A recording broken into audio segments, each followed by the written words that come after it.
یہاں تک صورت حال آئی کیا تھا وہ. پھر اب ہمارے آستین منافقین نے کیا کیا دشواریاں نہیں پیدا کی. یہ مرحلہ صلح حدیبیہ 6 سال تک جاری رہا.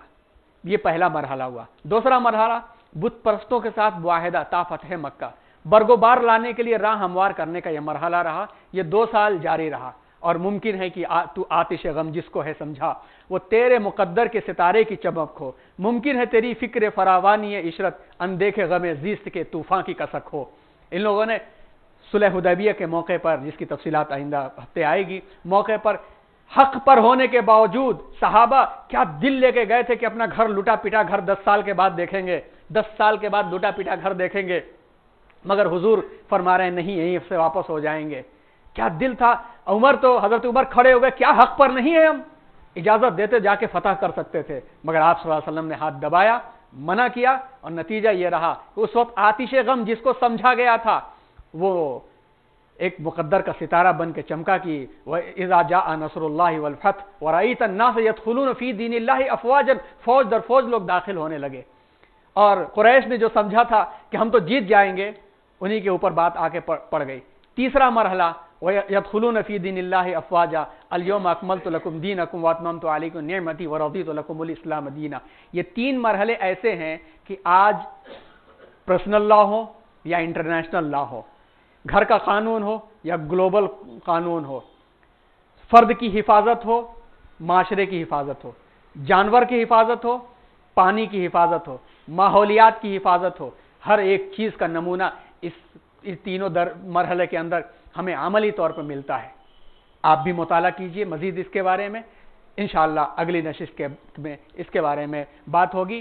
2 عناوین ایک پروگرام میں پورے کیے جائیں گے، آخری عنوان آخری پروگرام میں پورے کیے جائیں گے، اس لیے کہ اب ہم لوگوں کے پاس صرف 4 نشستیں بچی ہوئی ہیں، جس میں سے ایک نشست ہم آپ لوگوں سے اور لینا چاہیں گے ایڈیشنل. 5 نشستیں ہوں گی انشاءاللہ، جس میں 3 نشستوں کے اندر یہ عنوان پورا ہوگا اور 2 نشستوں کے اندر اسلامی عبادتوں کی حکمتیں کیا ہیں، معاشرتی عنوان سے، عقیدے کے طور پر بھی اور معاشرے کے استحکام کے عنوان پر ارکان 4 یعنی نماز، زکوٰۃ، روزہ اور حج، معاشرتی استحکام کے لیے عادلانہ وہ کیا نظام ہے، کیا اس کی حکمتیں ہیں، یہ ہمارے سامنے یہ 2 معاملے میں آ جائیں بہت اچھا ہوگا. اسی میں ساتھ ساتھ میں انشاءاللہ یہ بھی ہوگا، اس کا اشارہ کر دیں کہ حقوق کے اوپر بات ہوگی. کہ حقوق 3 طرح کے ہیں، حقوق اللہ، حقوق العباد، اور ایک بہت اہم ترین کڑی ہے حقوق بین اللہ و بین العباد، یعنی وہ حق جو بندوں اور اللہ کے درمیان میں مشترک ہے، جیسے لین دین کا مسئلہ، شادی بیاہ کا مسئلہ. یہ وہ معاملہ ہے بندوں سے بھی عبادت بھی ہیں اور معاملات بھی ہیں.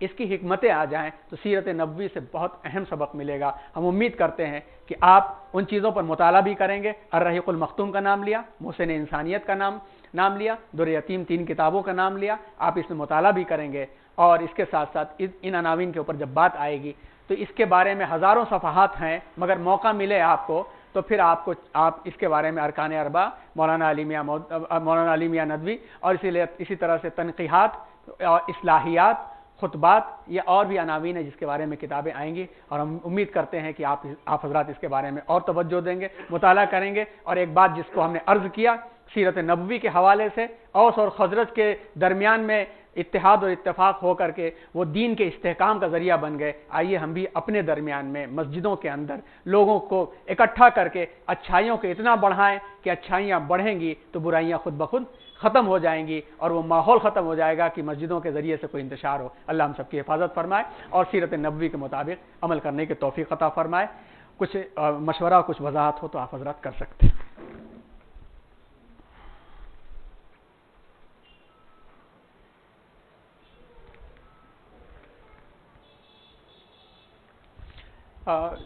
سیرت النبی کے عنوان میں جناب نور احمد خان صاحب، خلیل الرحمان صاحب اور جناب پروفیسر شبیر مصطفیٰ صاحب سبھی حضرات موجود ہیں. ہماری خواہش یہ ہے اور یہ ضروری بھی ہے کہ شمائل ترمذی حضور اکرم صلی اللہ علیہ وسلم کی عادات و اطوار، کہ آپ کا سلوک بچوں کے ساتھ کیسا تھا، عورتوں کے ساتھ کیسا تھا، جانوروں کے ساتھ کیسا تھا، غیر مسلمین کے ساتھ کیسا تھا، آپ کے عادات اطوار کیا تھے. 2 نشستیں اس کے بارے میں ہو جائیں تو ہمیں امید ہے کہ کافی فائدہ لوگوں کو ہوگا، کیونکہ رمضان کا قریب کا موقع ہوگا نا.